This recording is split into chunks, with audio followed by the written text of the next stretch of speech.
Well, welcome to the latest episode of the Old Fashioned Dad podcast. We have got Christian here. We got two guests with us. Normally we do one guest, but we got two on today, Kory and JK. And before they introduce ourselves, we have a bourbon sampler that we're going to try and work our way through. Christian's going to light his cigar, and we are rocking and rolling. We are the Old Fashioned Dad podcast, looking to love dads through the person and work of Jesus Christ, entering into tough conversations on marriage, parenting, sex, religion, all while having a good whiskey. Gentlemen, welcome. Thanks for taking some time out and hanging with us on the Old Fashioned Dad podcast. Today, before I let you guys say who you are and what you're about, we're going to talk about sex. We're just going to get into that. Sex and marriage, not just sex. Not like sex. Thank you for clarifying. I mean, because it could be teaching our kids about sex. Yeah. I mean, it could go different directions. I mean, I figured I'd get there eventually and specify it some more, but I really just wanted to hang out. I just really wanted to hang out and say, like, we're talking about sex. Sex. And marriage. And marriage. Yeah. And even, you know, maybe from a broader perspective, you know, pursuing your wife and really more kind of like sexual intimacy and stuff like that. And so today I'm kind of hoping that it's, you know, it's not going to be scripted, and not really any of our podcasts are scripted, and it's not going to be polished, but it's going to be a little bit more raw. And I think some of the thinking on this came out of a kind of a test conversation that we had a number of weeks ago, where we all four sat down and we just started talking about this stuff. And there's a lot of good stuff that was shared and some funny stuff that was shared. So some stuff probably shouldn't have been shared. That was the funny stuff. But hopefully, what we're going to do is drop some knowledge on y'all, and either we'll get ourselves fired from the App Store, or we'll get ourselves sent into the stratosphere with this thing. We also are doing a bourbon sampler today.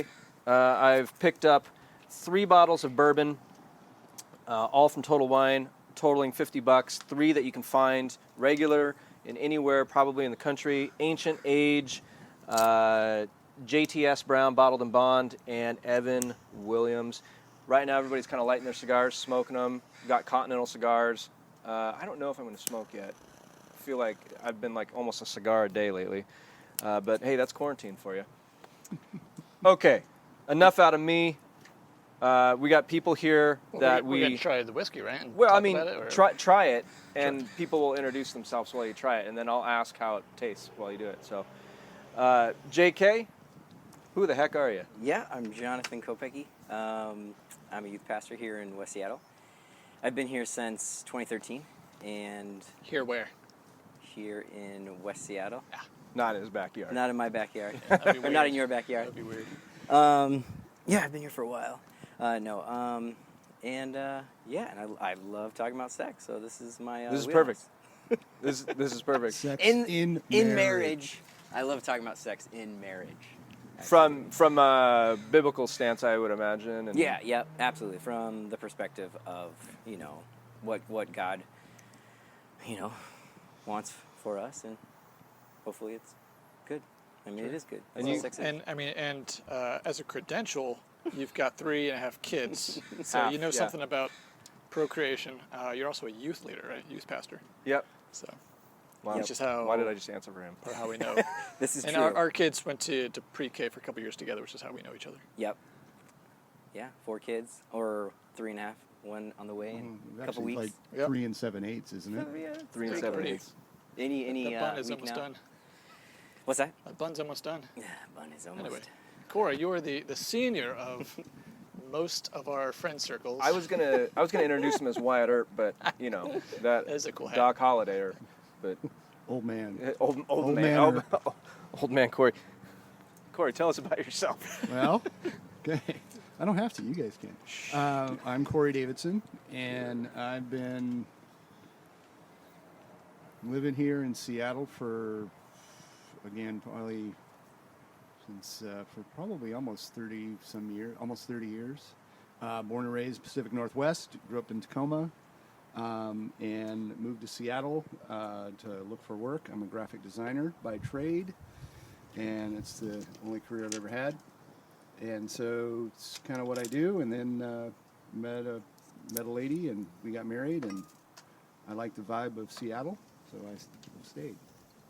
You got Good. a family too, like some kiddos, don't you? I do. I haven't quite kept up with Mr. JK. I stopped at 3. So I have 3 daughters. They are all officially teenagers. Man. Scary. I have a 17-year-old. I have a 16-year-old next Thursday. No. Yesterday. Yeah, no, the 20th. Panicked for a second. And then I have a 13-year-old. So all girls. You're definitely in a different world than I am. Like, I mean, I'll be there in a number of years for Right. sure, but geez. At least a couple decades. For those of you listening, Jonathan will make as much fun of my age as he possibly can. 'Cause we're going to have to take a break in a bit and change his diaper. I know. He is. Jonathan just does it because he's the most immature one, then we have the most senior one. So, you know, it's just, There has to be balance to Has every to be Yin conversation. and yang. yeah, that's what, and honestly, that's kind of why we decided to have both of you on, because it was such an interesting conversation the last time we were kind of talking about, being honest about sex within marriage and what that looks like. And because frankly, I make it fun. well, you do. You're just a funny guy. But frankly, Lots of truth to that. even if you're, I don't know, have community groups and get together with guys, like, it's not super common or comfortable to talk about Yeah. sex. I mean, like, how often do you do it? What's normal? Like, is your wife reserved? Are they not? Like, what's Right. your experience? Frequency, How does rhythms, all that. past experience and shame play into the rhythms and all that kind of stuff? And a question I've been thinking about today, before I ask you guys, how's that Evan Williams? Because you all have been drinking it, but and you can have more of it, obviously. Is how does this topic of sex and sexual intimacy, even relate to parenting? Like where's the connection? I have my own thoughts on it, and maybe I'll share those, halfway through or maybe near the end or something like that. But because again, this is a dad podcast, something that's encouraging dads. But this isn't a topic that we enter into lightly, and it should be a topic that for dads and Christian men should be talked about regularly. Yeah. Not obsessively, but just regularly. Well, is- it's embarrassing to teenage daughters. I mean, they When their dad talks about it in front of them, sure, I can see that. no, they know I'm coming to do a podcast Oh, sure. with you guys. Do they know the topic? Yeah. Well, and they know it's. I mean, my daughter rifled off. It's called Old Fashioned Dads, right? And I'm like, so she's gonna find it. So, She's already but subscribing. we were talking about it. And my wife just mentioned it. Oh yeah, they're gonna talk about sex and marriage. And my daughters are just like, my youngest facing her hands, like, stop. So, but Well, how do you think you were made? well, yeah, that's just it. The But I think, stork brought him in, I guess. yeah, I don't know if I'll share this subject because my daughters will be embarrassed, but. So, anyways, but I think it's really important, specifically if you're the dad of a daughter, Yes, 100% raising agree. daughters. And again, it's not important to be the dad of a son because you're raising potentially somebody who could marry one of my daughters. And so, and I think it's the way men treat their wives and the way men have, the way that they, frame what sex should be, what sex ought to be, what they want sex to be, what God calls it, like as Jonathan said. That's important because otherwise the girls are going to learn it on YouTube. Yep. TikTok and and so, social. That's real. so I think it's really important, and again, it may be a little bit more like you said, CB, that it's a different stage because, in reality, I have daughters that are closer to potentially getting married and Yeah. closer to potentially, having sex. So, And one thing that Kory always says is that if you have daughters, you have to worry about everyone's penis. If you have boys, you just worry about one. That's exactly right. That's exactly right. It's good. I know we were all thinking that. I'm just happy that you said that. yep, you have to. Yeah, if you have daughters, you have to think about all of the penises All. out there. Yeah. all the And I don't like thinking about penises. Yeah. That's just me, though. I mean, that's my preference. You have a boy, so you're good. Um, Just his. Before we really, I guess, get into the meat and potatoes, and I appreciate the appetizer you just gave there, Wyatt Earp. I do. That's just, I don't know. I love the hat on you right now. The look, it's just like, freaking tombstone right here. This is my weekend hat. This is Oh, just so you guys are all clear, and maybe you guys picked up on it, and I'm going to really kind of be condescending, but I'm wearing a cowboy hat. perfect, perfect, and an Ardbeg shirt. Yeah. That's awesome. And drinking bourbon. Awesome. Evan Williams, guys, we're drinking some Evan Williams. I don't want to spend a ton of time on the bourbon, but Sure. Any thoughts? It's kind of nondescript. I mean, it wasn't good, wasn't bad. You know, just Yeah. I like middle it of the sitting road. on ice.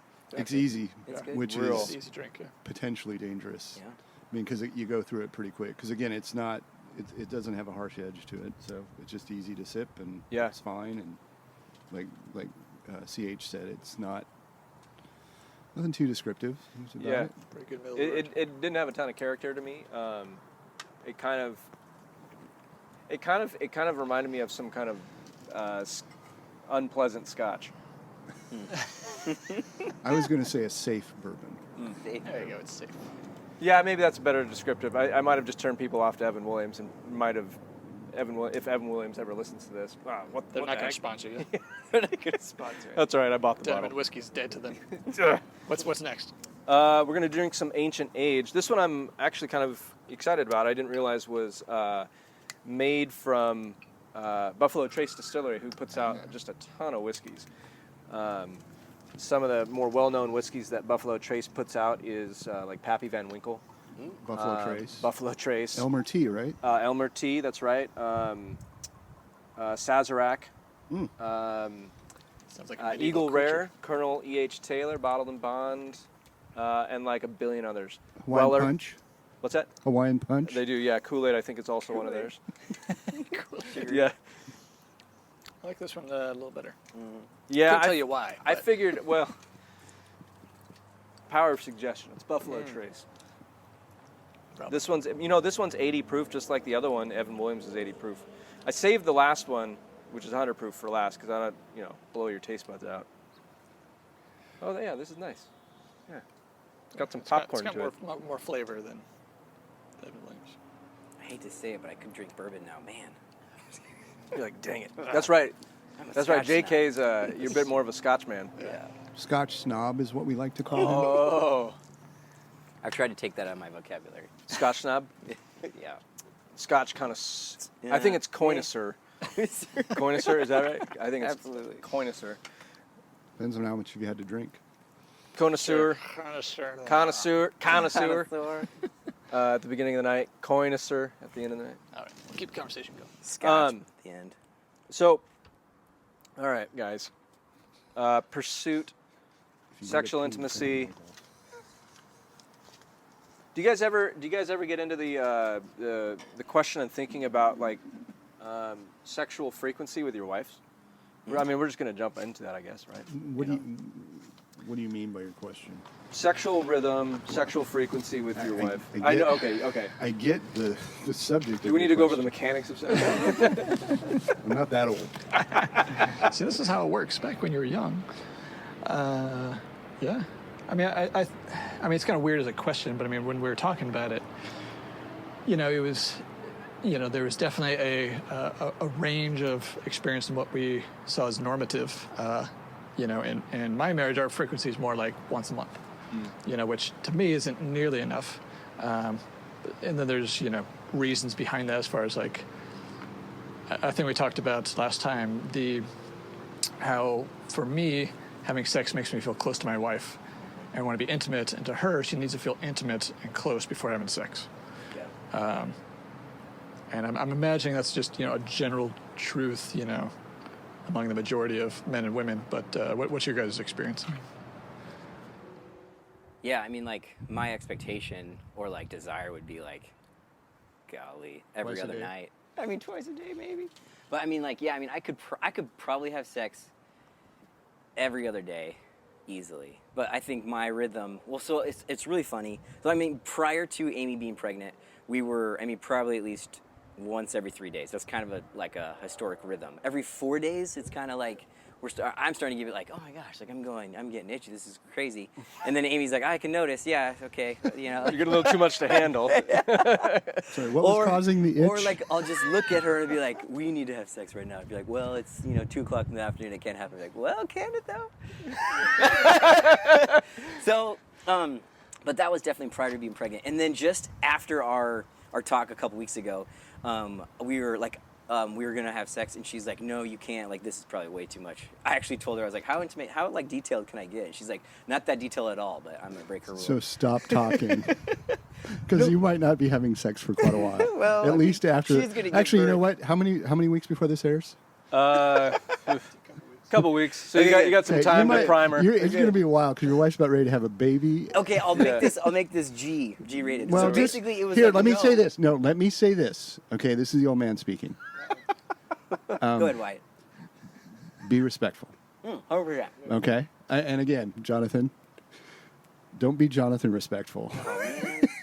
All right, I'll tame it down. So basically it was just like no, and I was like, oh my gosh. And so then I had to because I think we're going to eventually talk to a little bit about intimacy and what that looks like and respect and all that kind of stuff eventually, but it made me go back to our original conversation of, oh wow, like I have to, love her different ways or do other things, and just kind of like almost when we kind of talked about denying ourselves at that point and putting her above me.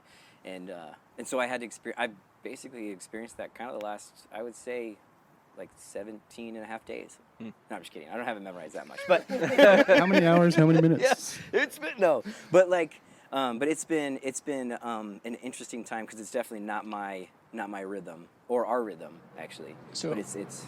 So how has that changed how you pursue your wife? Because I mean, for context, I mean, I remember you saying like when you guys first got married, that she was kind of, Yep. Serving you in the sense of like, I don't really feel like having sex, but I know you do, so we will. Yeah. Now it's kind of like the other way around, so to speak. Yeah, that's exact. I mean, yeah. I mean, she at our first year of marriage, she was kind of like, I don't, but I know that I need to, and I was like, well, who's putting you that? I'm not putting that in your head. Like, where's that coming from? That was just something that she knew that she was taught, or she felt that she needs to do that for her husband. And I was like, well, I'm not gonna force you or anything, and I never did. But she was like, no, I want to. And then after, it was like this incredible experience that, like you're saying, like this intimacy that I just see my wife differently and just love her, not because of that, but because of that, and that, I mean, that really did. Talking to my friends, like even our first 7 years of marriage, it was like really, really like that. And I think that's, I mean, from my perspective, it really brought us really close. Okay. So now it disgusts her a little less having sex with you. Is that the lesson? Well, having a fourth now, kid. now, so, I now mean, she's like, I actually like this. I'm like, oh, okay. No, sweet, she this is realizes good. she can say no. No. Well, just to kind of, I almost use the term piggyback, which would be inappropriate in this moment, but Spoonie would but be better. piggyback onto But Jonathan's Spoonie, what statement. Jonathan said. No, but so you made a statement about somehow this was Amy's perception of what was her role. Yeah. So then again, it comes back to what we talked about moments earlier about what is my job in helping my daughters form healthy, mindset around sex and sex and marriage and sex and, with her husband and, about, we teach children, little kids, this is your body. Nobody gets to touch your body. You need to use your words. And then, now all of a sudden and again, in the Christian world, there's, a lot of expectation or, don't have sex till you're married. But then all Which of a sudden, we agree with. yeah, just for the absolutely. record. But then again, there's this switch.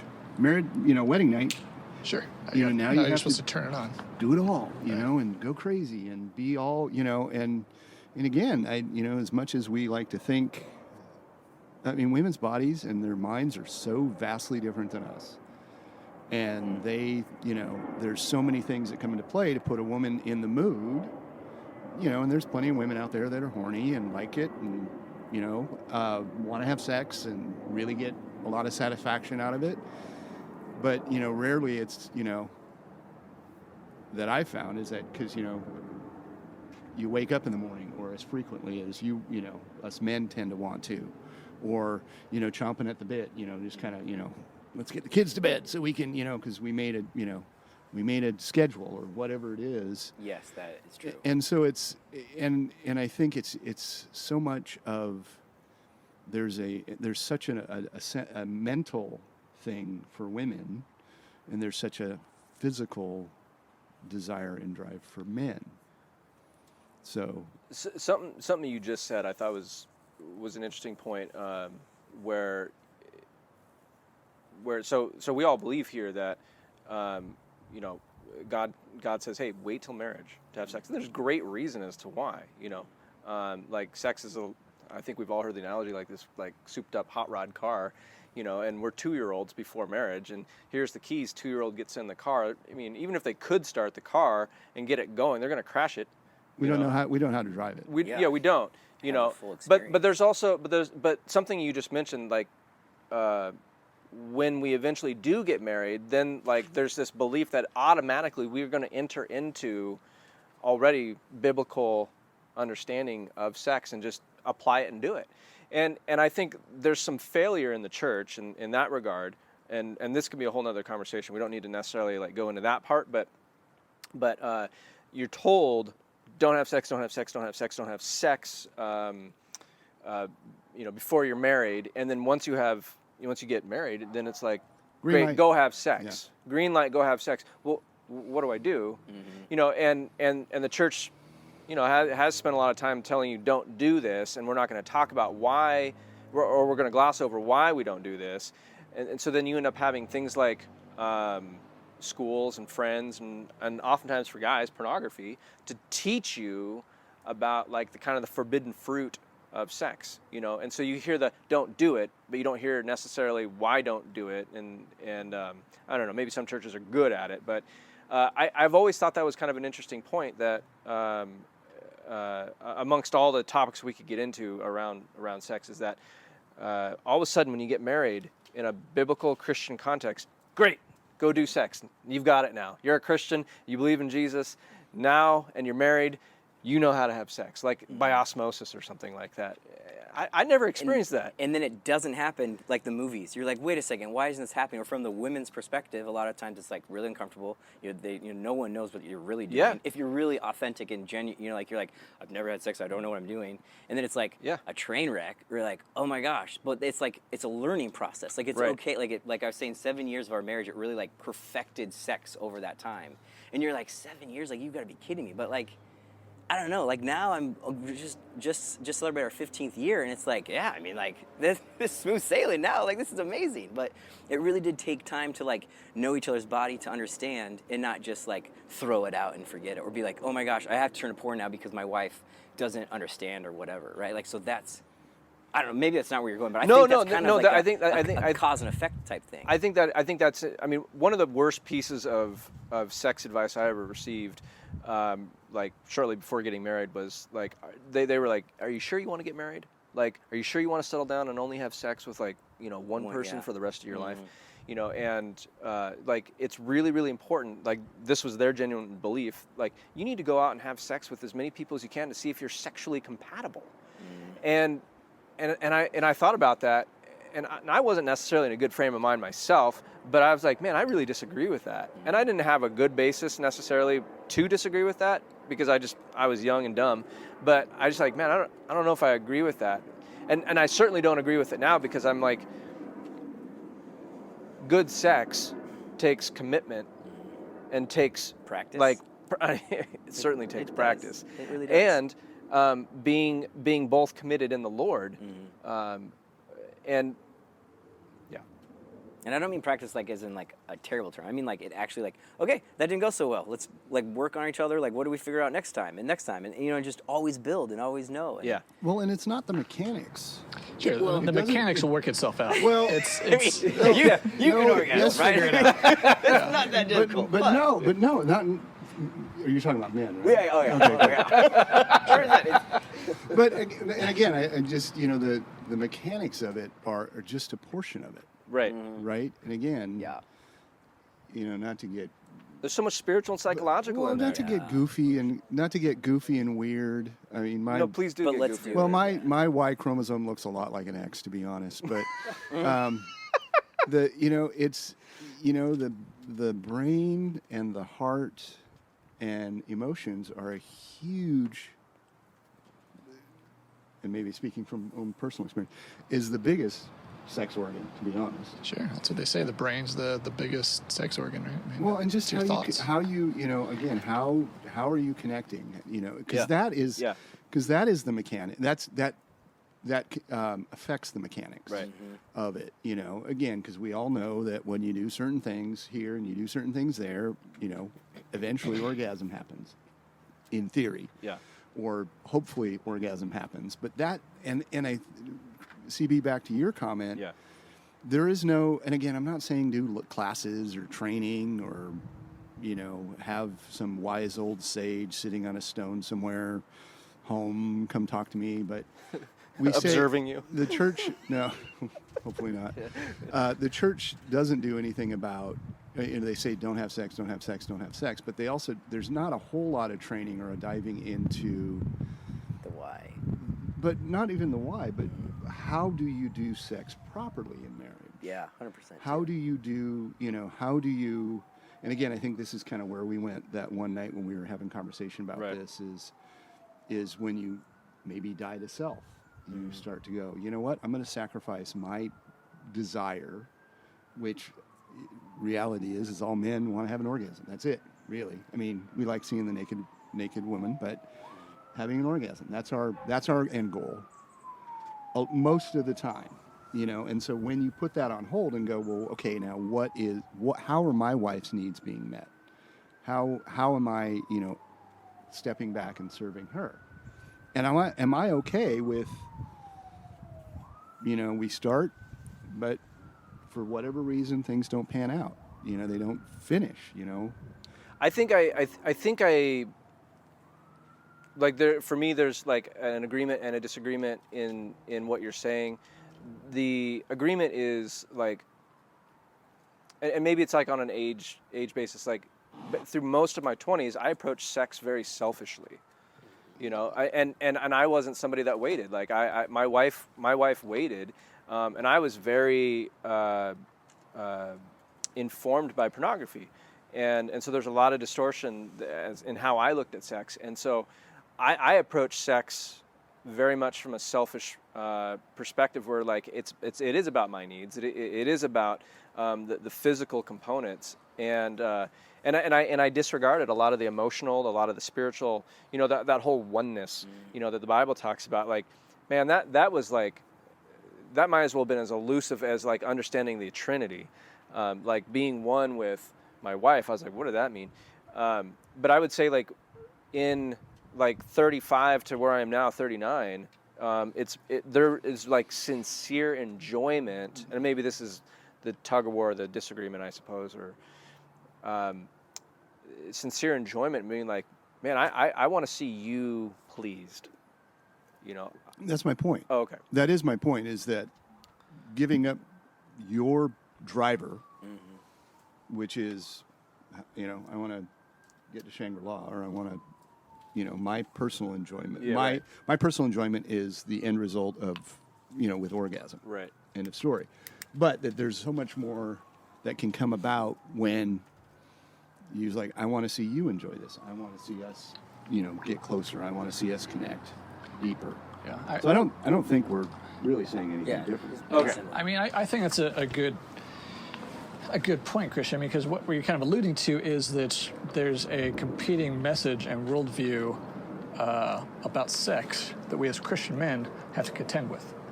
Because that worldview says you need to sleep with as many people as possible to figure out if you're sexually compatible.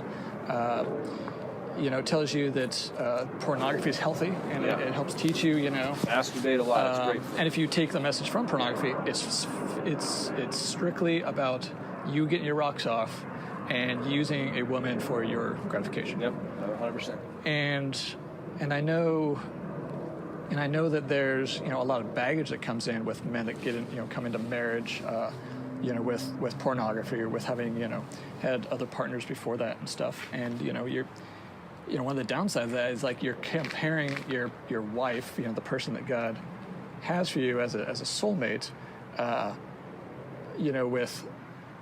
with people before that, and like with your disobedience to God, so to speak, and that's gonna taint you from either, the shame of doing something you didn't, or maybe when you're stressed out, you go to a happy place of like, oh, well, sex is so much easier with, this ex-girlfriend or whatever. We're believing the lie that, well, I'm not getting as much as I need to, and I need it. This is something I need. Right. And so I'm going to go to pornography Right. or masturbation or whatever. Like instant gratification. Right. Yeah. And one of the things that I've, had to kind of learn through our 14 years of marriage now is that it's not, just about me. And, how do I serve my wife, not just in the bedroom, but like everything leads up to that. And like you said, Kory, like is it okay that like maybe it starts and doesn't end or whatever, because that takes us to the topic of pursuit. How are we pursuing our wife's hearts? And women are going to vary. Wives are going to vary just as much as anyone else or us or whatever. And some are going to have higher sex drives and just enjoy it for the enjoyment's sake, and others are it's going to be a means to an end of intimacy, of connection, of what God intended for us. And I know I don't want to get too off topic, I guess, but like I think as Christians, we have short memories. As human beings, we have short memories. We always need to be reminded, and that's why we need to spend time in the Word. Well, I'm just saying, just that's God's. Church every Sunday. Yeah, I mean, you're between the church and spending time in God's Word and prayer. These are all things to help us hopefully have our will and our hearts aligned with God. And when I'm not doing that, and maybe when I'm like believing a lie about pornography or whatever, there's a richness and a depth that comes from sexual and emotional intimacy with our spouses that you're not going to get, and you're actually going to short circuit with pornography or with thoughts about other women or lust or whatever. And a lot of times you don't see it until the damage is done. Yeah, you train your brain wrong. Yeah. What are you guys' thoughts on that? I mean, one, thoughts on that, and then I guess the second thing I would want to hear is you're talking about how there's times in your lives where maybe you're not having sex as much as you want. I know you've got a pretty recent history of your wife having cancer, and so there's a period of time there, months and months of nothing, because of physical limitations, but also how do you love her in that? And then JK, I mean, your wife's been pregnant 4 times now. I don't know. What are you guys' thoughts? JK, you go.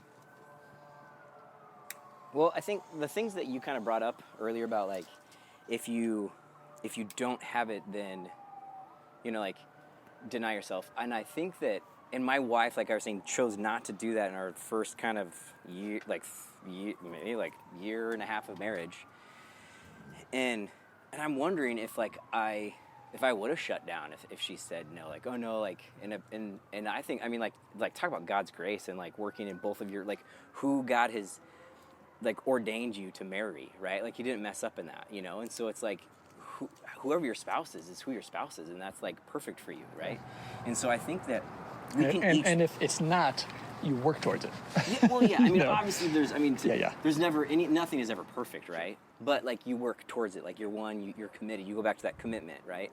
And I think that, and I think that like that's like, I mean, that is God's grace, and all that is that like that's who I was, and that's who God brought in my life, and I think He saved me that way, because it would have been, I don't know, like that wasn't my story, and maybe that could have been my story. And so I think it's pretty cool when you talk about from that perspective, right? Like, yeah. But so if you so frequency, I think is kind of a touchy topic, because I think like me, I mean, like I could have sex every other night, but I don't need it, right? Like it's not necessary. Like, but it'd be nice. But I think for me though personally, there's this rhythm that I think would be really nice. Otherwise, I start getting antsy. I get a little irritable, and I get like lose my patience, I think, with my kids. The question of identity is that I think that like I fall under the assumption that God didn't mess up when He made you. Like no matter who you are, right? Like God has created you, right? Like obviously sinful, and you need to like repent of all that stuff. But like he didn't mess up when he made you, right? Like, you have gifts, abilities that someone else doesn't, and you don't need to like try and pursue those gifts and abilities because you have the gifts and abilities that you need to do, right? And so, and I think that that's the way, like, I always try to bring humor a little bit because, you know, sometimes I cut the tension that way, right? Like, that's how God has wired me, but I also love to get deep in and get really into it also at the same time. And so it just depends on wherever it goes. Yeah, And but we can develop bad habits. I know we can develop that, for sure. And we can disrupt and corrupt who God has made us to be. Yeah. For lots of reasons. You know, Why are you pointing at me? We all looked over there. Immediately pointed at CH. the elephant in the room. CH. No, I think we don't pray as much. We don't read the Bible as much. We don't fellowship as much. We don't you know, or we, you know, take a half step over the line towards whatever, you know. It's that idea of like, well, I'm a Christian man, I'm married, you know, I have this wife, and, you know, but life's stressful and my wife's stressful, you know, she's stressed, I'm stressed. Well, you know what, I'm just going to, you know, go and masturbate real quick, you know, and then, I'm bored with masturbation. So now I'm going to go, I'll just look at something I'll look at some porn, and that'll help me get to that thing. And before you know it, again, you have a drive. We all have a sex drive. God's made us that way. We all have this desire and this need, and we all find our wives, you know, immensely and intensely attractive. But if you're not careful, you can get off the rails. Yeah, and that's massively selfish. Like, the world doesn't revolve around you at that point, right? You're like, well, my needs aren't everybody else's needs. Yeah, but also, I found I found with masturbation, it's a matter of wanting back. I want to take control. Yeah. It's the one thing I can control, because I can't control whatever. I can't control how work's going. I can't control how my you know, whatever's going on with my wife or my family, or how, you know, some asshole cut me off on the road, or Sure, and it feels good. It makes you feel I have better, you know? after somebody cut me off on the road. But the control thing. But I understand. I understand the control thing. Oh yeah. I mean, that's usually what causes me to. That's what causes me to cut people off. Because I haven't. Yeah, right. I want to ask a question, and this could be more intensely psychological than anything else, because we're intensely psychological right now. says the counselor. Yeah, right. So from a worldly perspective, like, I hear a lot of people talk about their sex life, right? But in the Christian world, I hear people talk about sexual intimacy, and so, like, there's kind of a separation of those terms, and and sometimes it feels like they overlap, and there's, like, in the Christian world, they're really meaning what, you know, the secular world is approaching things. But I mean, is there a difference, like, when the world talks about sex and the Christian world talks about sexual intimacy, or am I splitting hairs? Is there a difference? I mean, I'd say there's a difference in the sense of, I think the world and Christians of what God intended sex to be are intended for different purposes. The world in general lives out of, how can I satisfy my needs and make myself happy?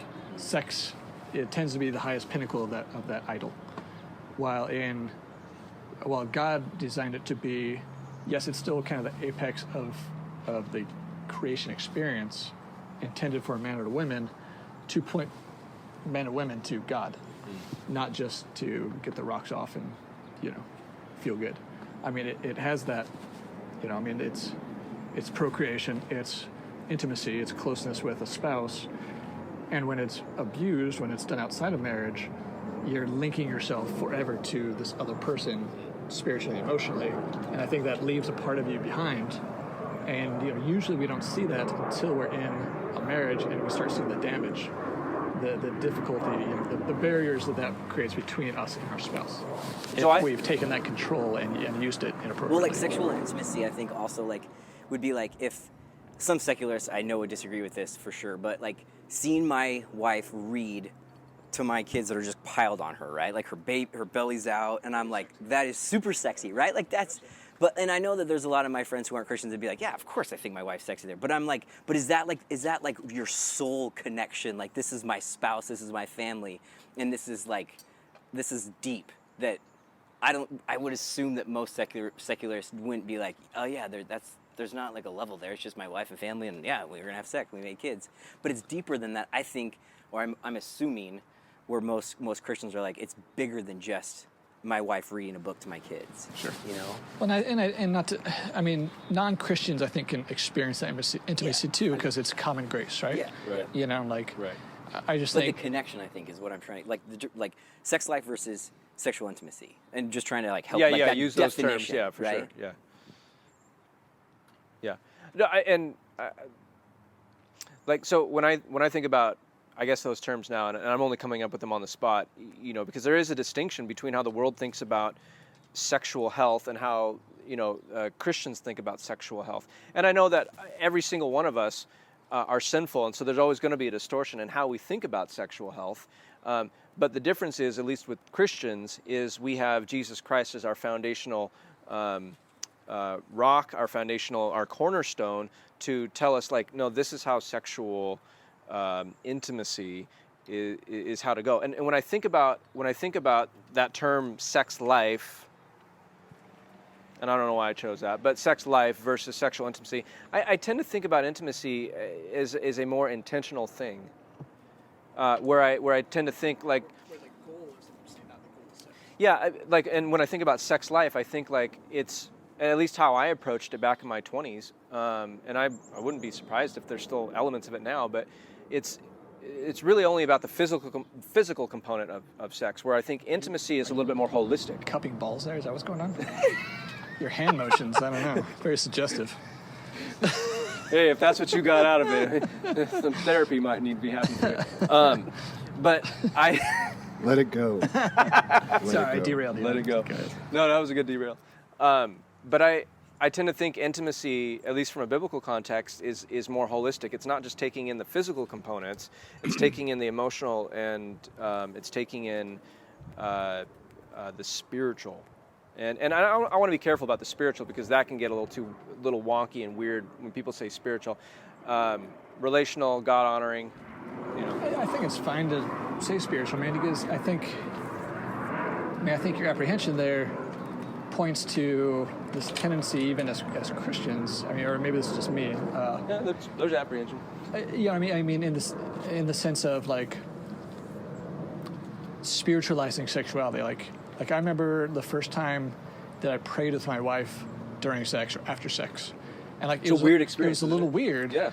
But it was so beautiful, and that should be part of it, because God is part of that. He created this for a reason, but I think we tend to be so tainted with everything that we take, all the baggage that we get from the world on. It's a weird thing to incorporate God into that part of your life. All other parts of your life, you know, sorry to cut you off. Yeah, we say, yes, God, come in, but like we don't know how to allow God into that part of our life.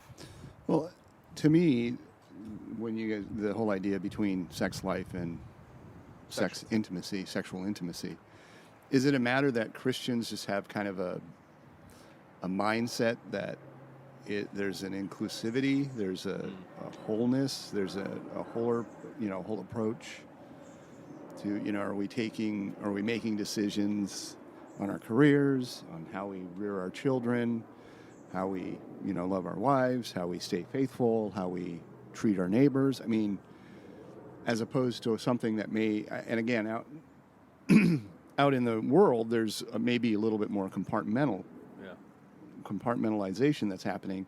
Not to say that people that aren't Christians don't do amazing, wonderful things for neighbors and, you know, contribute to, you know, giving and, you know, do things, you know, very much like a Christian kind of, you know, lifestyle. But is it a matter of semantics of words? Is that we as Christians think of this more holistic kind of, so we want, you know, we talk about how we include all of that. And then my second half of my statement is, I think that's some of the things we need to as Christians and as Christian men, I think we need to shift it to where that's not just a language thing, that it is an understanding of how does that work? How does that, and I don't know what I'm shaping here with my hands It's here. not balls. Definitely. But no. How do we talk about that. How do we, reshape our minds to think towards that idea of, this holistic, how do we bring Christ into our marriage bed? Which goes back to the beginning, we have like 16, 17, 18, 25-year-olds. What does sex look like? Like, is prayer even part of that, right? Like, probably not. No, because we're telling them don't have it. Right? Right? But we're not training them either. What does it look like, though? Yeah, the only thing we're addressing is don't have both it. of you are right. Yeah. Right. Like there's no training, and we're told, Don't do it. Run from it. That's the training, and then you like get married at whatever age, and like all of a sudden the muzzle's off. Yeah, run to go it. for it. Dive headfirst into the deep end. And again, But I don't know how to swim. you don't have seminars. Maybe there should be. Actually, I don't know if there. Are there any good ones? You do. The secular world JK has does. tons of seminars. Well, I know they do, but Actually, my wife and I, we went to a marriage seminar 3 years ago, and that it was really, really good. Things that we didn't even think about. We're like, oh my gosh. And Was that through Lutheran or something? no, it's through, it's called Weekend to Remember. Yeah, I know about that. Oh, it was so Yeah. good. I don't know if we can endorse that, but oh my gosh, it was so good. Like, they'll sponsor us. All Those right. I'm going to bleep that out unless they give us money. yeah, for sure. So But that I works. like, Don't hashtag. things that's how like it this, like they made us write a letter to our spouse, right? Like you have 3 hours, you're gonna go off and do nothing but just write a letter for 3 hours. And then you come back and you have, so this is what you do. You have dinner and you make sure you have a dessert and you split it. I mean, there's so many rules that you have to do. And then you go back that night and you share the letter. You read yours Holy smokes. and you read another one and then you just talk. And How long was your letter?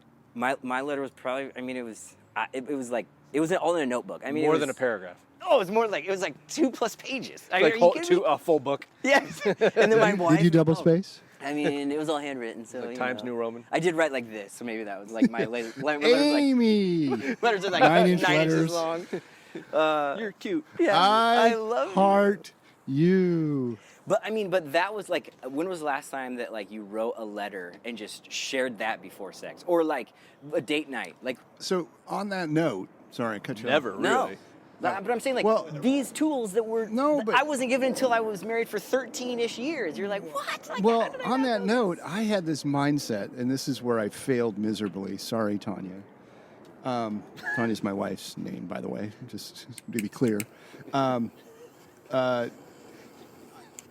was always of this mindset of like, romance is deliberate, and it's intentional. You have to do that. And then you get married, and you do that a little bit. You do that while you're dating, for sure, because you think, I've scored. I need to land this plane, right? And then, life happens. You lose jobs. I lost my job 2 weeks before I got married. Wow. Yeah, that was fun. After I had the job for 10 years. So, my wife is, bless her heart, she's had to wade through a lot of my career getting, cans kicked down the road. And then, the financial struggles come with that, which, again, really weigh heavily on my wife and the ways that I've contributed to that. So there's, and then you have kids, whether it's after you've been married for a while or right away. And then the stresses of trying to manage that. And, our wives are devoted to our children. And how wonderful is that we are married to women like that? And then if our wives have careers and, so there's all this stuff that comes in that I just, again, I don't have time. Oh, and even if your wife's on the same page, okay, we got 20 minutes, kids are napping. Let's go for it. Let's ninja this See, thing. we need to have at least an hour if we're going to try. Or mini dates, right? Like, you got 20 minutes. Well, let's just have a date, like silence. Like another tool we were talking, like you're a pro dater before you get married, right? Like you're like all this creative stuff, and then you get married. You're like, oh yeah, I've kind of stopped dating my wife. Yeah. That's what I'm getting at. That's an interesting point. Yeah. You stop pursuing that. You stop being intentional about how you feel about it. And we're not talking, you don't stop saying, hey, I love you, kiss good morning, or kiss, when you're heading out the door. Sure, but we should But- keep dating our wives. I mean, A letter to your wife. Another great tool that I'm just now, this is all just floodgating in my head, is that we don't do this anymore, but we used to, and I should probably bring this back up, but like we used to have couch time, and our kids knew about it. Like we would, like after dinner. We tried that too. But like we would have couch time and be like, no, like you go and do whatever you want, but like it's mommy and daddy time, and it's seriously, go away, get out of here, right? And our kids like they would be annoying, but then they're like, wait a second, like that's mommy and daddy time, and they like would actually go and play in their room, and they just leave us alone, and so we'd have mini dates that way. I mean, at first it was a headache, but like we just fought, and it was like, hey, this is cool. Sure. I mean, on that note, I mean, I know this isn't directly about sex, but I mean, this is a dad podcast. Pursuit of wife. Right. It gets there, though. But right? I would say, If you do it right. yeah, if you do it right. If you follow these 3 steps. I know. Here's the Well, that's my second thing. We'll give you the other 2 steps on the next episodes. Next 2 episodes. But I mean, on that note, you're talking about how we get busy, life happens, whether it's work or kids or whatever. And I think it's so important to intentionally be on the same page with your spouse about the main focus of your marriage needs to be the marriage. I mean, the kids are important, but I think the tendency is that your life becomes about your kids. Well, what made the kids? What's that? What made the kids? The marriage, right? No, my point is. So that's what I'm saying. You need to focus on the marriage, though. Yeah. And I say this, and I don't know if this is I don't know where this came from. It probably came from Marcel or something, but I don't know if it's a uniquely Christian thing. But anecdotally, what you see a lot is people, they get bogged down with life and they focus on their kids and they're not focusing on the marriage. And so once their kids, end up graduating out of the house, they realize, wait, I don't know my spouse anymore. I actually don't really like them. Yeah. The thing that was holding us together was our kids. But if you focus on your marriage and you make time for couch time or dates and pursuing and whatever that pursuit looks like, whatever that connection looks like, then your parenting's also going to be better and your marriage is going to be better. Like, it's keeping things in perspective and your priorities, right?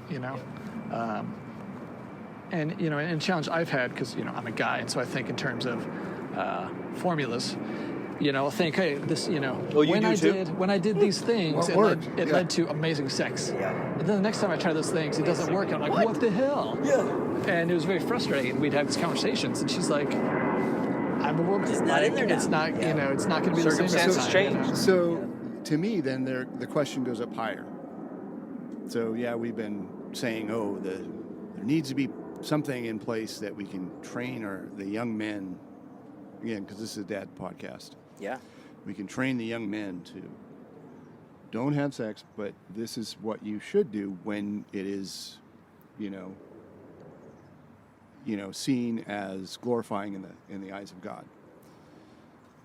On top of that, now I'm saying, again, 23 years into my marriage, I think the same thing needs to happen for me or for men. I think there needs to be some type of, and so here's a subject for a men's retreat. Mm-hmm. How do we bring in and help train men to look at life because life is fucking hard. You get bogged down with a lot of stuff. You get bogged down. I mean, because sometimes you have to focus on this because I got to pay the mortgage. Because if you pay the mortgage, then your wife feels secure. Yeah. If you're providing, then your wife feels secure.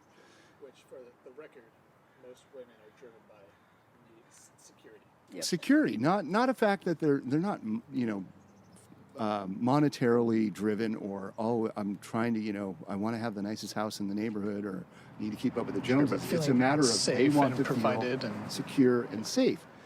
And then also the other thing that it's my wife talks about this all the time. She suffers from mom guilt. If she doesn't feel like her daughters, she feel like, especially when Christian, you brought up when she had cancer, she just felt horrible because my daughters gave up. They were incredible. They were incredibly resilient. They were incredibly selfless, and they just stepped in. And I mean, I'm humbled by it. Absolutely humbled by the way that they stepped in. Not really went, Dad, how are you doing? I mean, none of that happened. But it was like, tending to mom, taking some, stuff off my plate, i.e. doing dishes or, running their younger sister's places. But, a mom suffers from so much of like, are my child's needs being met? Are my child's, Right. are the growth markers when they're younger, are they hitting those markers? But also, are they feeling fulfilled? Are they depressed? Are they bummed out because they don't get a chance to do this or that or whatever? And to try to, wave attention and get for me at least, trying to get my wife's attention away from that, again, that's for me, it feels a little selfish going, pay attention to me. So then you step into roles, right? For me, at least in our family, it's easier for me to just head down and start dealing with tasks. My wife likes a clean house. Okay, dishes will be clean. Floor will be mopped. It'll be vacuumed. I know not to leave my socks on the ground. Those are the things that make my wife happy. And then again, alleviate some of the burden on her. I'll make sure my daughters get to where they need to go, or they make it to soccer practice, or get to play practice, or picked up from play practice. And then, so to me, back to what was spawned by you, CH, is I think there's this, for me, it'd be like, it'd be great to have, maybe it's just another podcast. When do you dialogue about all that stuff? How do you, in the midst of doing life, how do you then turn and stop and put pause on those things, or how do you break out of that rhythm? Because I'm much like you. Okay, my wife was real happy when the house was clean. My wife was real happy when she didn't feel like her kids were lacking something. Okay, I'm going to focus on that. And that will work, because she'll be satisfied, she'll be happy, she'll be a little bit more into me. Well, that needs to stay on the plate, but then also other things need to happen in the sense of pursuing her in other ways. So, let me, on that point, and I think, Christian, you even talked about, like, we're all talking about pursuit of our wives, and pursuit of our wives. Like, I'm sure between the four of us, there's going to be some overlap, but there's also going to be some very specific things that are going to be different, right? There just will, because like each wife here is just different, still made in the image of God, but just different, and has some different needs. I would tend to agree that like a lot of women, if not most women, really do put a high value on security in life. But the pursuit thing, as it comes to men, fathers, husbands, young men that they're not husbands, they're not dads. I think about the pursuit thing. I'm like, well, how do we teach that? What is it that we're actually trying to communicate? Because we can say you need to pursue till you're blue in the face, till the cows come home, and what does that mean? And you can even say to the point like, well, it's contextual. You're going to get married to your wife, and it's really ambiguous, to a degree. And when I think about pursuit, like the word that I was thinking about the whole time coming over here was sacrifice and service, and that's I mean, those are core tenets of the Christian faith, is sacrifice and service, and we see this, and I know I talk about it a lot, but we see this very explicitly in John 3:16, and I'm like, so how do I take even that on a small fractional level, John 3:16, and serve my wife in that way, the way that God served me, and I think in having that perspective of service, like I don't know, I think that's a core foundational piece of pursuit, because I know that pursuit done from a worldly perspective is selfish. Like, I'm trying to remember a quote that I heard. I'll have to think about it at the end, but it had something to do with ambition and greed and stuff like that. But it's a really great quote, I promise you. From Wall Street? Yeah, probably. But I think serving a servant's heart, and you see Jesus do this a lot. I mean, most of his ministry was serving. It wasn't like, hey, what about me? I gave you like fish and bread and stuff like that, but it was individual too. Like it wasn't. Yeah. It wasn't. He didn't serve everybody this way forever, right? It was this person, this person, this person, this person differently. Do you remember? I mean, like take the story of or the example of the woman who just touches his cloak, you know, and he responds to her like he knew what happened, Yeah. you know, but he like look how he responded to her, and she's like, forgive me, you know, but he approached her and pursued her in a way he could have just let it go. Yeah. There's tons of people that were touching him. I mean, crowds all around him, but he pursued her in that particular way, and that was, I mean, to me, that's really interesting. But Well, and the woman that was going to be stoned, the woman at the well, Yep. and then perfume, right? All three of those It's vastly drastically different. Yeah. but Jesus, his interaction was very different for all three of them. It wasn't just like, here's the check boxes and here's how you serve. It was very... there wasn't an application to interact with him. Right. Well, and I think that's key, because I mean, how I would kind of tie this together. I mean, the topic we came here with is sex, right? Because that's what's, you know, let's be honest, Sex. that's what's on guys' minds most of the time. In marriage. In marriage. But I mean, I think what it should be, what our focus as men, as fathers, should be towards our wives is, and when we say pursuit, which is kind of a Christianese term, you know, and most people in the world wouldn't say that, but essentially it's I know my wife well enough to know what makes her feel loved. And I'm doing those things, those services, those, you know, like for us early on, the 5 Love Languages was it's a pretty simple book, but I mean, it gets you thinking. I knew we were going to talk about that. You know, it gets me thinking because, you know, my love language is service, you know, while hers is something different, you know, and so under. And so, but I think that's key, because if I'm not aware of what my wife.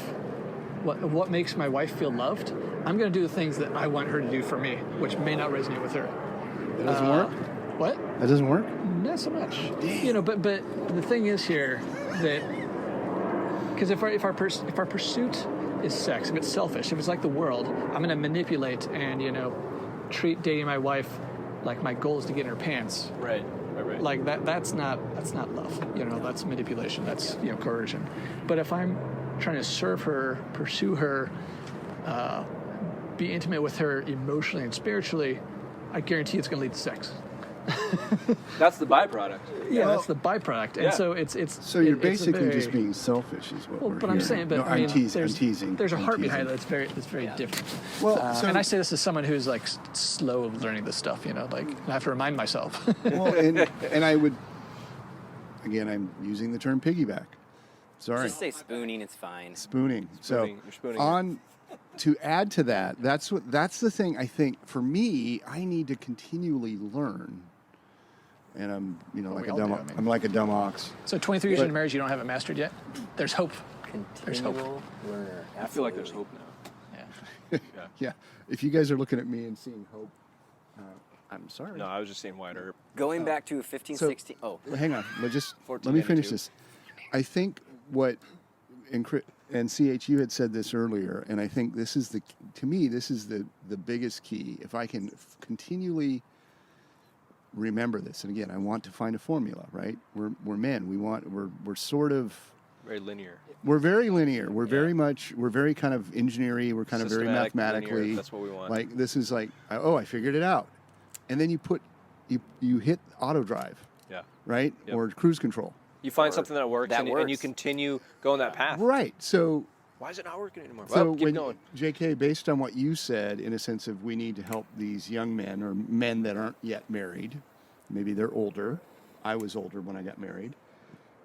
To understand and wrap their brain around how do you pursue your future wife? How do you pursue your wife once you get her? But then I think there also has to be this, again, another men's retreat or podcast or something, Podcast. which is kind of like a men's retreat because we're all sleeping here, right? Yeah. Starting a vlog next. We're all sleeping here and your wife's feeding us in the morning, right? You guys can stay all night in the backyard if you want. Again, did you hear the part about your wife feeding us? Yeah. I'm just kidding. Make up some pancakes. I do believe this is what I have learned is the way our wives want to be pursued is different. There may be some of their love language may still be, you know, my wife's is doing activities together, Quality time. quality time. That's my wife's. but that quality time changes. It might be sitting on the couch, just the two of you, naked, sure, or it could be us. My wife is a crazy paddleboarder, Awesome. and she likes to go paddleboarding. She loves to do it by herself, but she loves it too when the girls go out and when they're out, with her and stuff. I unfortunately don't paddleboard because I'm not a big water fan, but He prefers to stand on his hands, paddle with his feet. yes, but I'm the cabana boy, so I'm the guy on the shore that I help get the boards all pumped up. I get the boards in the water. I'm the guy that has the chairs and the picnic set up when they come back. Oh, you That's don't why even we go love out him. there with them. No, No, that's how he loves them. but Yeah. that again, Tangible be example. aware of how the pursuit has to change in order to keep the pursuit, this is going to sound shitty, effective or relevant to her. Because again, quality time is quality time. But when the kids are newborns or 2-year-olds or in diapers or whatever, and when they're newborn, I mean, my kids, they're not newborns. I mean, they're we don't even have to deal with them. Well, I mean, they're self-functioning. They cook their own lunch and they make their own meals and they have their own friends and they go, do their pursuit of things. We still have to parent, obviously.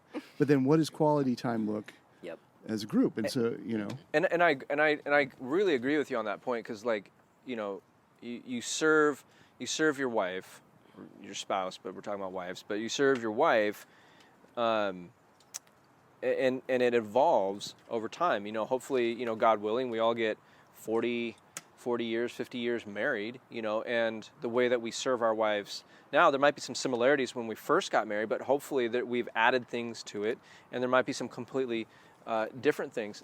One of the phrases that I heard often, I know that you'll remember from Marcel, that I agree with, and there's a lot of things I do agree with from my time at Marcel, but is your wife is your standard of beauty. Not necessarily like a particular age, or something like that. Like if you're married to, you're 60 and you're married to, your wife is 60, man, you are into your 60-year-old wife. You're not into like 20-year-old girls or anything like that. Yeah, and I remember that point was very impactful to me too, because that deals with our issue of lust essentially. It's like, if you're I remember how Mark put it. He's like, if your wife's young and sexy, you're into young sexy wife. If your wife is used to be skinny, you're into used to be skinny wife. if your wife's ass defies gravity. Yeah, but the That's point what you're was, into. and I thought that was great because it's like, it shouldn't be this like, when you're in her 20s, you're like, what's your type? Like, well, my type is my wife. And whatever she looks like now or personality is now, like that's what you should be into. That's what you should pursue, not this idea of some ideal. Again, all those things you talked about are visual, right? Well, yeah, we're men, we're visual, right? Right, but how do we change that view? How do we, and again... You mean make it less primary?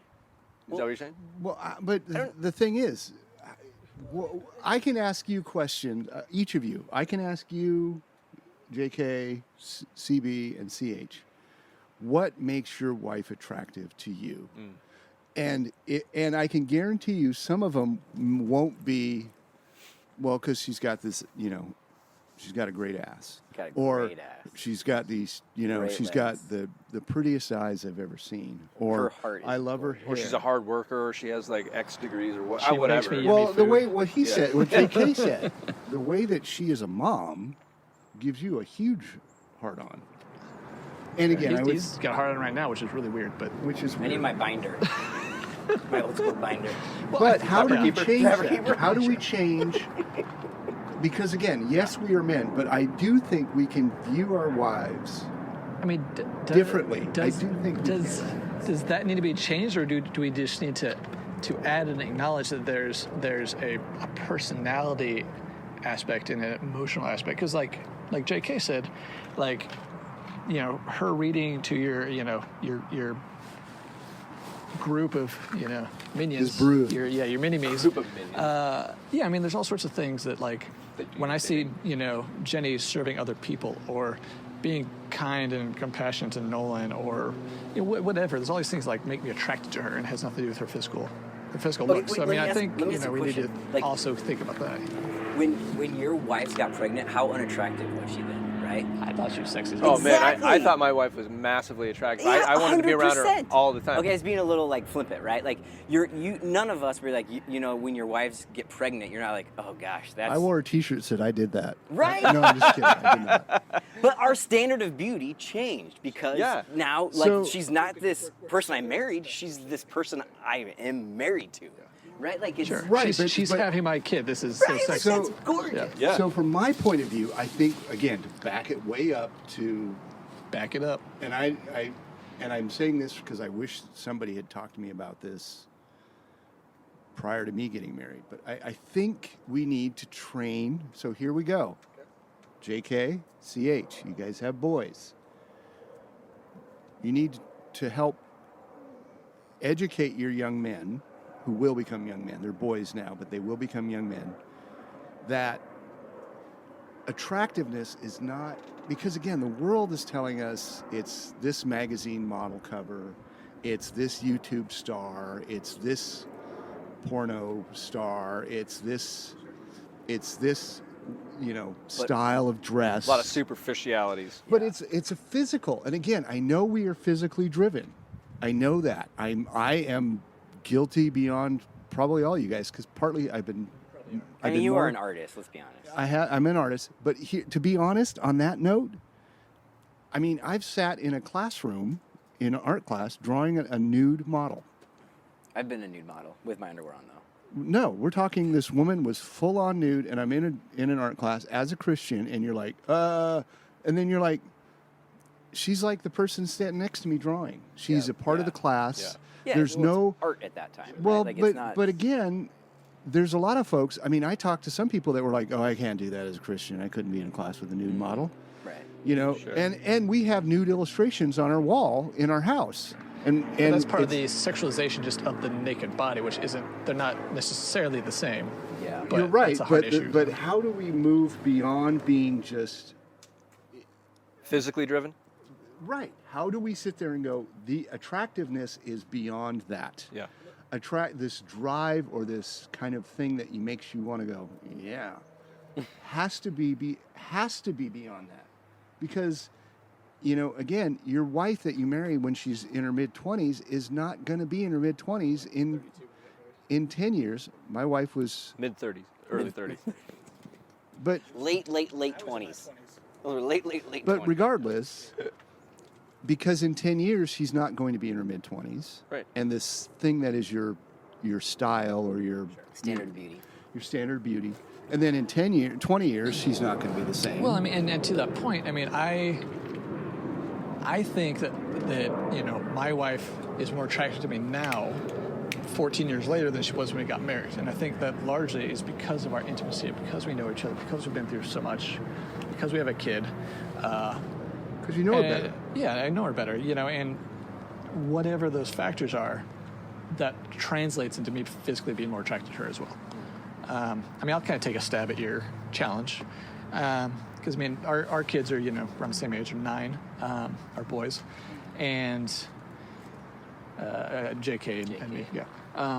And at this age, we're not having a lot of conversations around, like, girls and attractiveness per se. It's more trying to teach being kind and respecting others and thinking about other people and being selfless. Because I think that's the first step is because, I mean, kids are inherently selfish, right? I mean, we're all inherently selfish.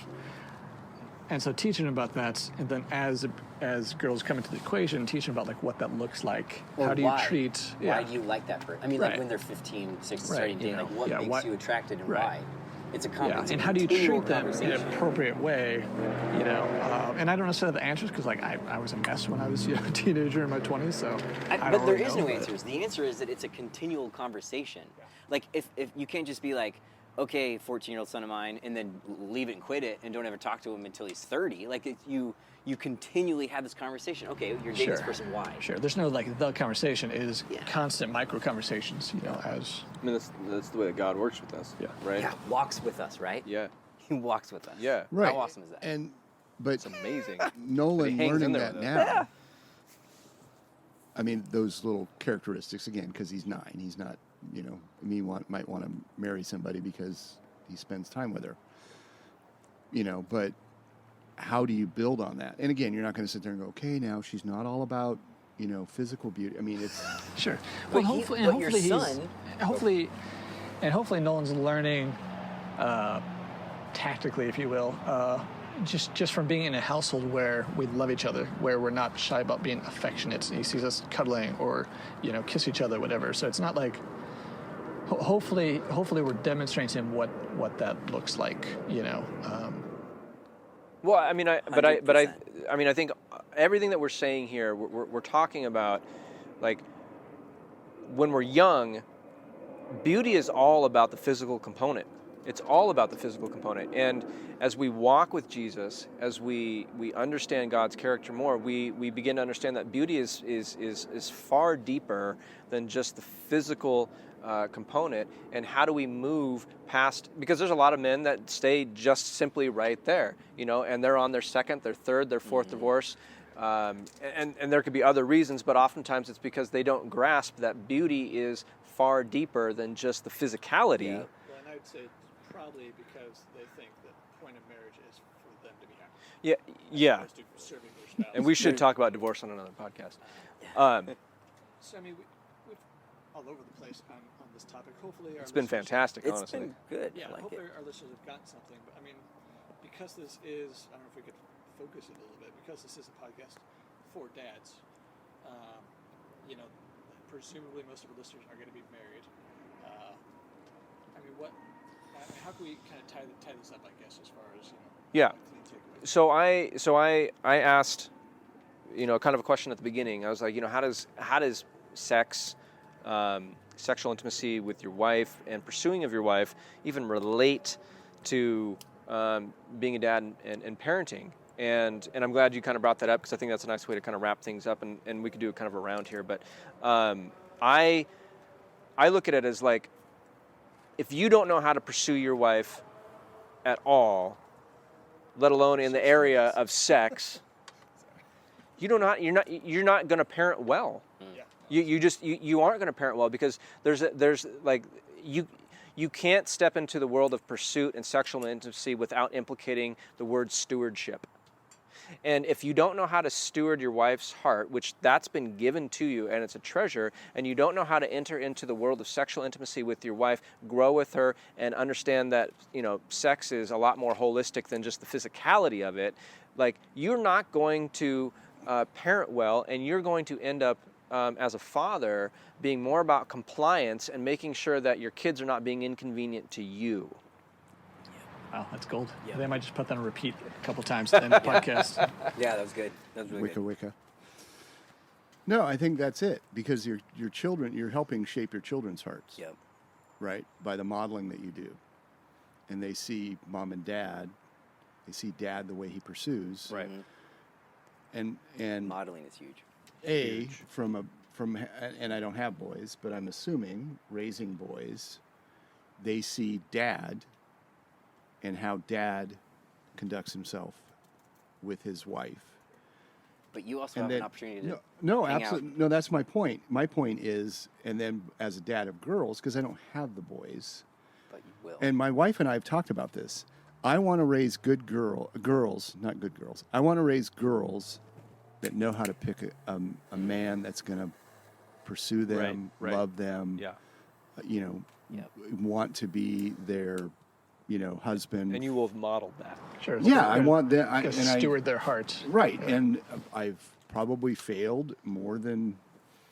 I probably succeeded quite a bit, but I think Yes. I've failed at different times. We'll bring your daughters on this next podcast. We and ask can. them about I do have a little sidebar story. I was at one time, my kids were very young, and they're at the table, and Tanya's feeding them and stuff. And I was on my hands and knees in the kitchen mopping the floor. And yeah, pretty much, yeah. And the girls, we have a dear friend of ours that the girls call Aunt Rosie. She's not their aunt, but she is Aunt Rosie, and she's actually the godmother of my eldest daughter.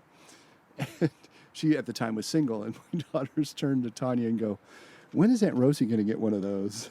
She points to me.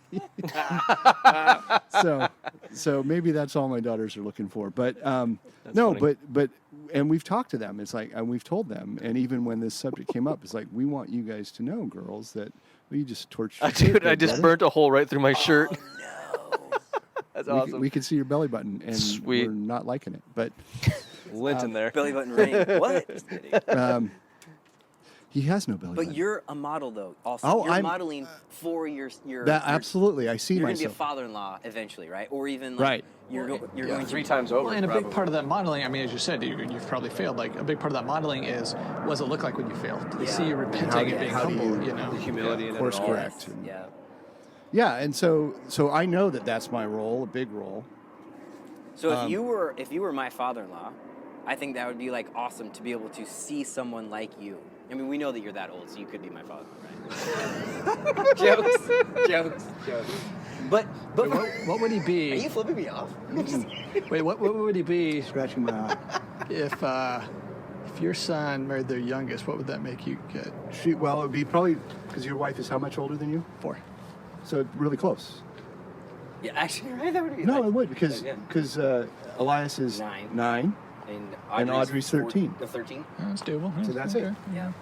Arranged marriages. Here it comes. There I go. The only your wife is a little taller than you, right? Oh yeah. Everyone's A lot taller. than me. Everyone's taller than you. My wife is taller than. How tall are you?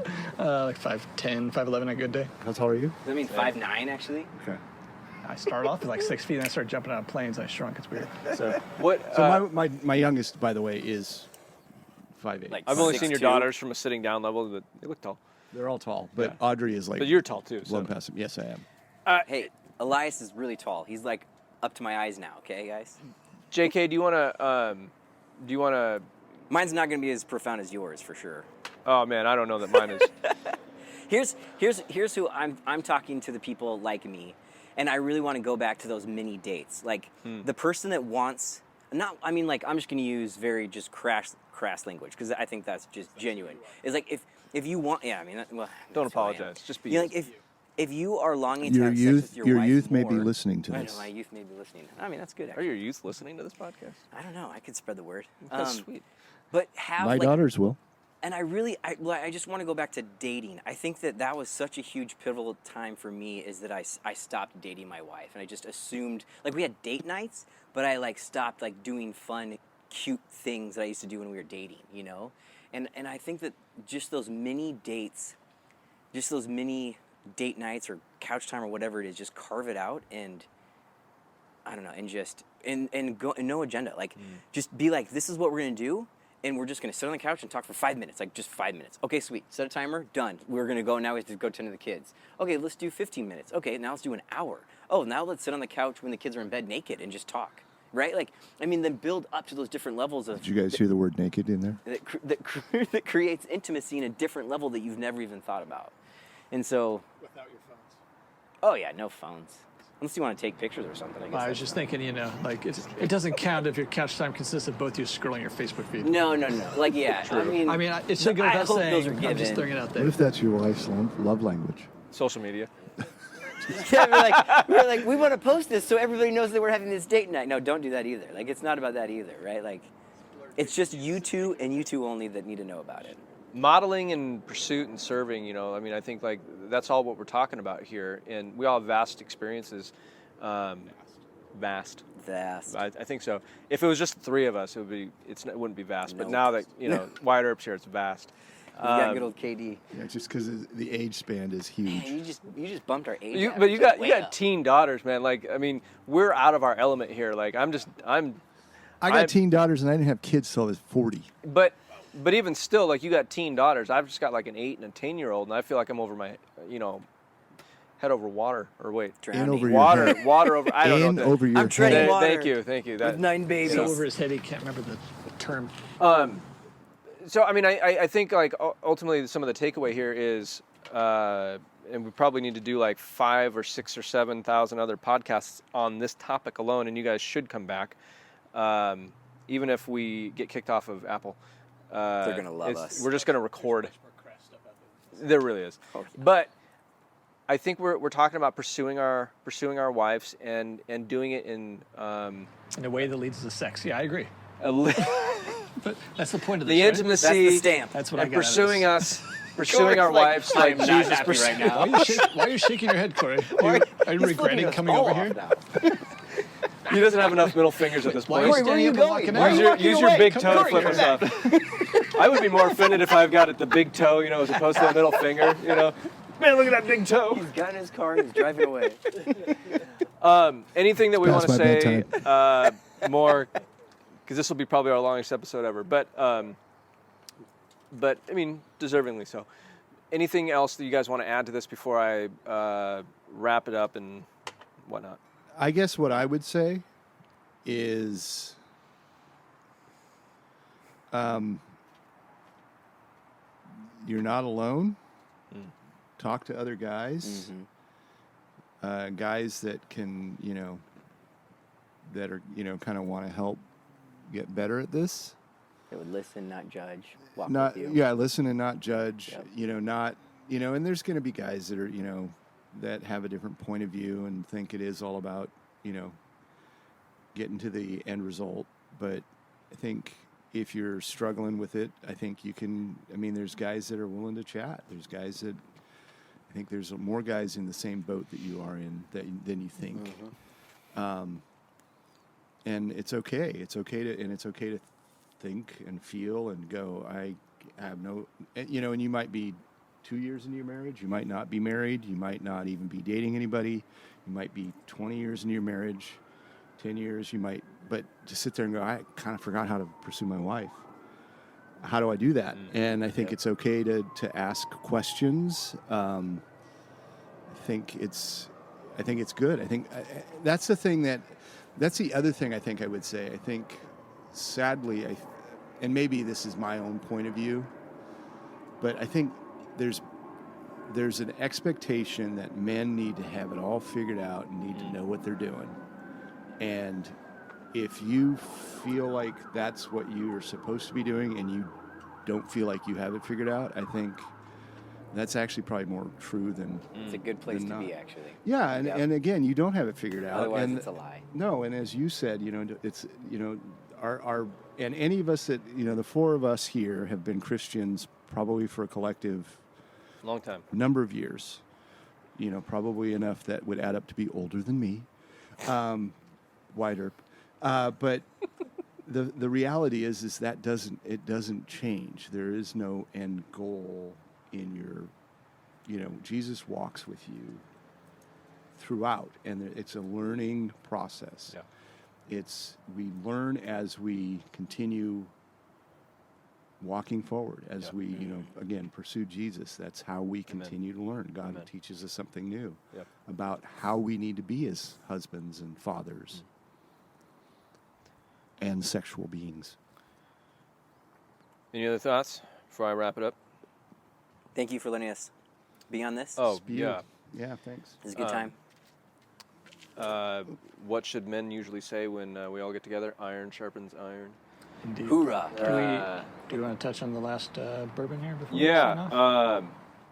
It's empty. Is that before bad? I give my deep theological, kind of like Jerry Springer thought for the day, the last bourbon that we really didn't get to get into. You want me to throw a chair at you? Yeah, please. Could you? Is there a security guard in here, Steve? JTS Brown, bottled in bond, Kentucky bourbon. This is actually, I think, I don't know, out of the three here, this was the best. Yep. It Yeah, is really good. we had Evan Williams. It was a 3-year aged bourbon. We had Ancient Age from Buffalo Trace, which wasn't bad. But this JTS Brown comes out of Heaven Hill Distillery, bottled in bond. Really had some nice notes on it. Man, and it was a good deal too. It was like $20. So Yeah, it was much more. It was much had more character. Yeah, a lot of more character, and I was going to say fuller, but Yeah. The others kind of felt flat. Just felt flat. They just didn't. They might be good in like mixed drinks or something. Yeah, that might be. It just Yeah. doesn't taste like scotch, though. There's a reason for that. It's not scotch. It doesn't taste like scotch. So dads, we, I say this every episode. We love you. We care about you. And if you don't know Jesus, man, we would love to talk to you about that. We would love to answer any questions that you might have. If you're still maybe even a new believer, we want to talk to you. Yeah. And right now, hit us up on Instagram in the direct messages or whatnot.